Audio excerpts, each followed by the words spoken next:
Okay, well, this is the Jackman-Willett house, owned by the sons and daughters of the first settlers of Newbury, who are listed on this sign here. And Katie McIntosh is the tenant here. She's going to tell us how the first settlers got started, the sons and daughters got started, and a little bit about the history of this house. Sure. Actually, it's Katie Gibbs now. Oh, But it's that's okay. Katie Gibbs. She got married. That's okay. I did get married. And who are you? I'm Ed Mayer. I'm the president of the Sons and Daughters. And actually, before we can even talk about the house came into being as a thought of Anne Coleman Moody, who was the founder of the Sons and Daughters of the first settlers in Newbury. And before the Sons and Daughters even came into being, Anne Coleman Moody was affiliated with the Historical Society of Old Newbury. And when the Historical Society moved from Newbury to Newburyport, it created a bit of a rift and a schism in those who wanted to keep the society in Newbury, since it was called the Society of Newbury, and those who wanted it moved to Newburyport. So Anne Coleman decided that it would be more appropriate to start another society called the Sons and Daughters of the First Settlers of Newbury, which would be a genealogical group. And their intent was to be able to trace their lineage back to the first settlers who landed right down here on the Parker River. And these are the heads of the families of the first settlers.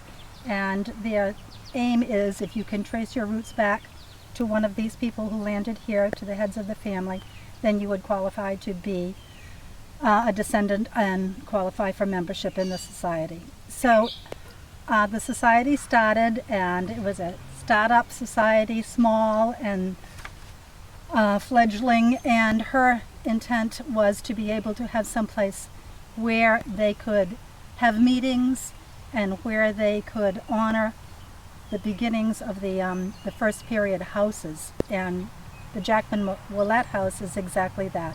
It's one of the few remaining first period houses in this area. It was built in 1696, and actually it's right back. It's been moved twice, but right now it's right back to within 100 feet of where the house was first built. And Ed can tell you a little bit about the family who built the house. The house was built by Richard Jackman for his daughter Elizabeth, who moved in with her husband Joseph Willett. And Richard's father-in-law was Samuel Plummer, another of the first settlers. When Samuel died in 1702, Richard succeeded him as keeper of the ferry. Joseph Willett died, and his son John inherited the house. John Willett died, and the house came to the possession of the William Plummer family in 1740. In 1800, Samuel Danforth purchased the house from the estate of William Plummer for $250 and lived in the house with his wife. Joshua, the son of Samuel Danforth, moved the house back and built a new house. The old house became a woodshed and a carriage house. Stephen Hale purchased the property from the Danforth family and lived in the newer house until his death in 1929. In 1930, the sons and daughters of the first settlers of Newbury bought the house from Stephen Hale's estate. And in February of 1932, the society moved it to the west side of High Road, near the first settlers' burial ground. At this time, the rear addition was put on the house, and the fireplace was restored. The land next to the house was donated by the Humphrey family in 1982, and the house was then moved from the west side of High Street to the east side of High Street, and this land here now goes along with the house as property of the first settlers of... So this property right here that I'm looking at? Yes, yes. That's also was donated to the society by the Humphrey family. Actually, Dr. Stora Humphreys owned all of the land east of High Road here. His home, his family home, is right here on the corner of High Road and Cottage Road. All of this land, all the way down to the Parker River and the marshland adjoining there, was owned by Dr. Stora Humphreys. And he generously donated this lot, the next lot, and the next lot to the sons and daughters of the first settlers. He also was a first settler, so that the home could have a permanent house, could have a permanent place to be moved to.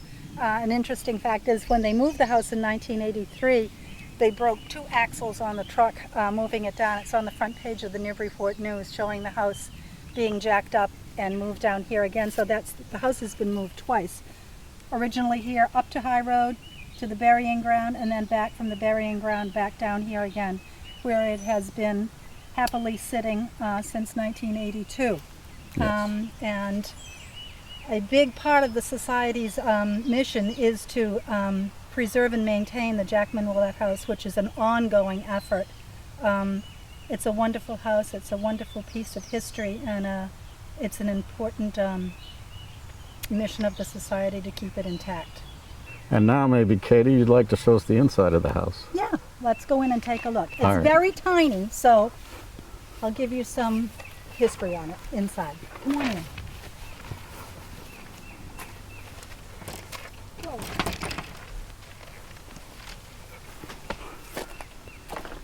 So we'll come in and we'll go directly into this room, which really was the main room of the house.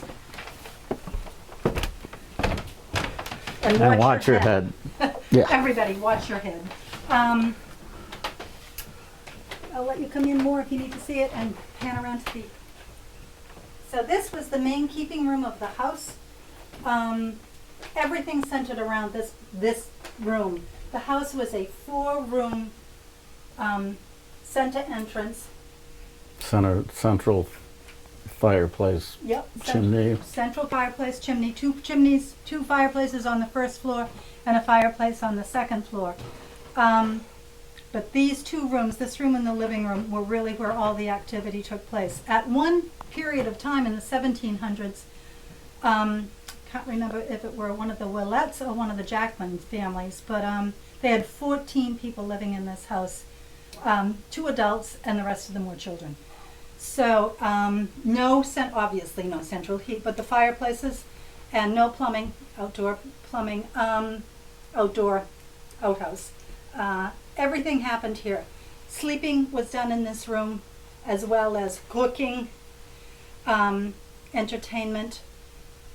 Everything centered really in this was the main room.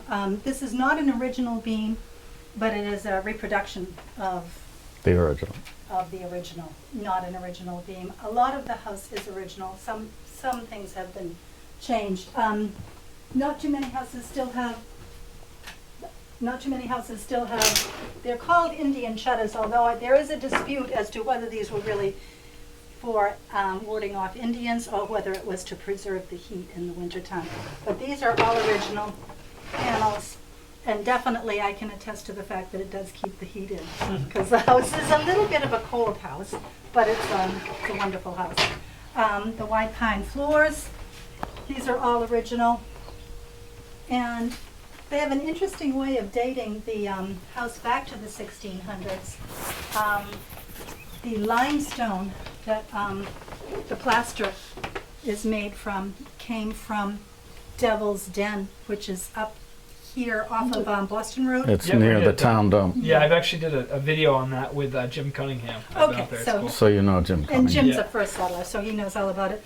But can't remember, I'm sure Jim has said how many wagon loads of lime used to be hauled out of there on a daily basis. So they took samplings, and the limestone came from, the lime and the plaster came from Devil's Den. That's awesome. So they've got a pretty good date on the house. We can go in and look in the living room because it's a little bit different. A little bit different because there's a TV, which they didn't have back then. But this would have been the other main room of the house. The fireplaces all share the same flue, and we don't use them now just for insurance purposes, but the fireplaces are good working fireplaces.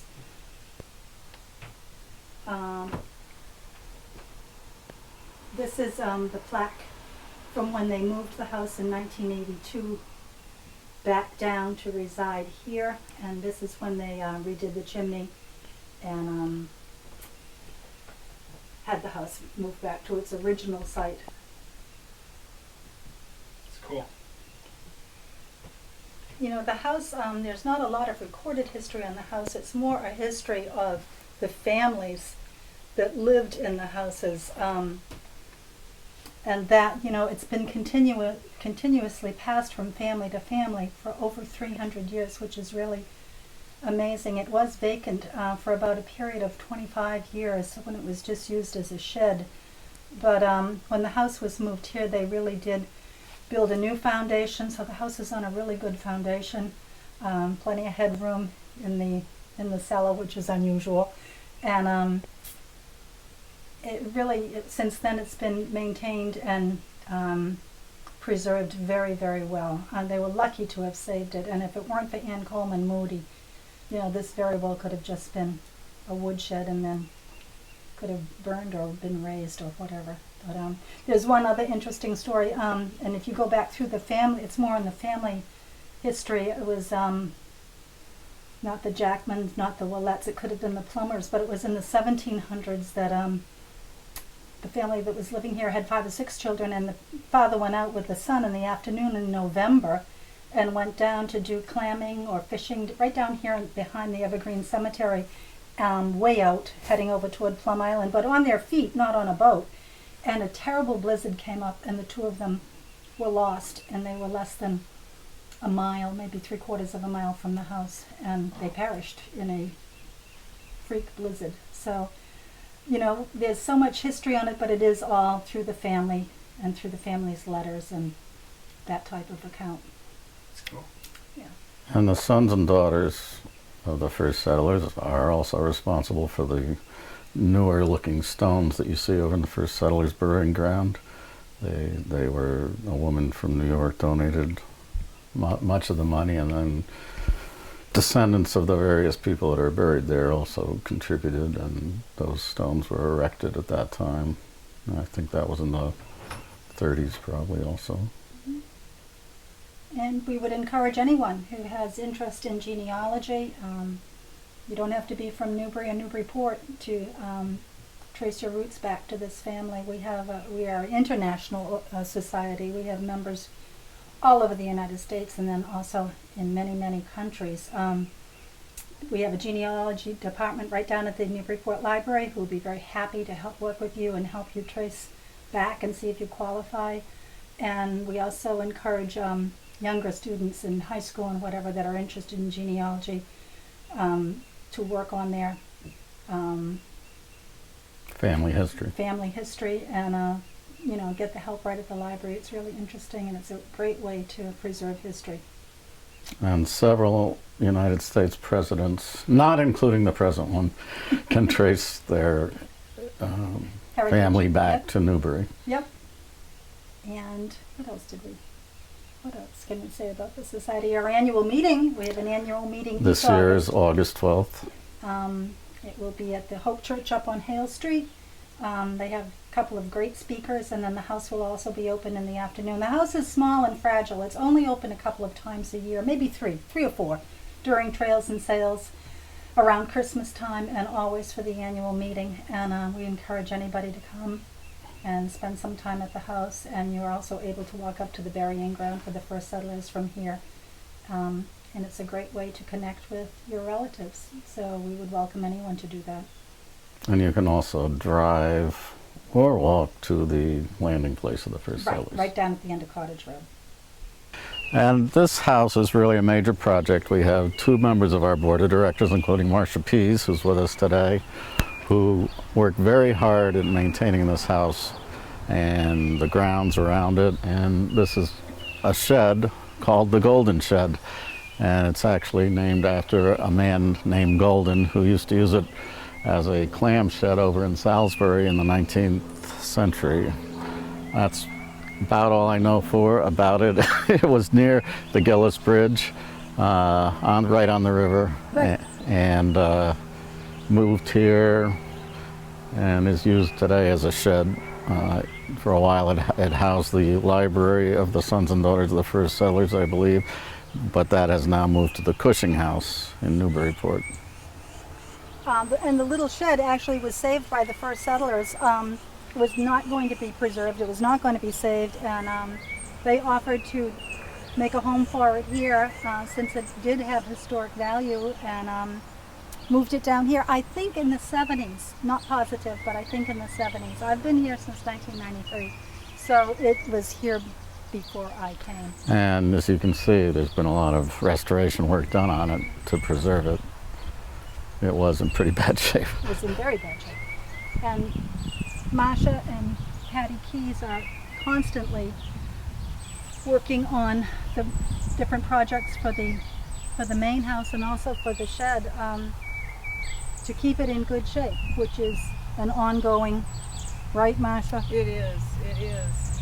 Some of our, as we try to maintain the house, we try to do things as the original owners would have done. We have new gutters put in, and you can see that they're not regular gutters. They're wood gutters. So we try very hard to stay as close to the original construction as possible. You can see they're not asphalt shingles. They're cedar shingles. So we're very careful about who we have come and work on the house to try to preserve its historic characteristics. And I believe our next project is going to be painting it more of an original antique color. Yes, yeah. And we're very grateful to Katie as she lives here and takes really, really good care of the house. It's a pleasure. I love the house. I think you have to really love old houses to Live in one. to be able to live in them.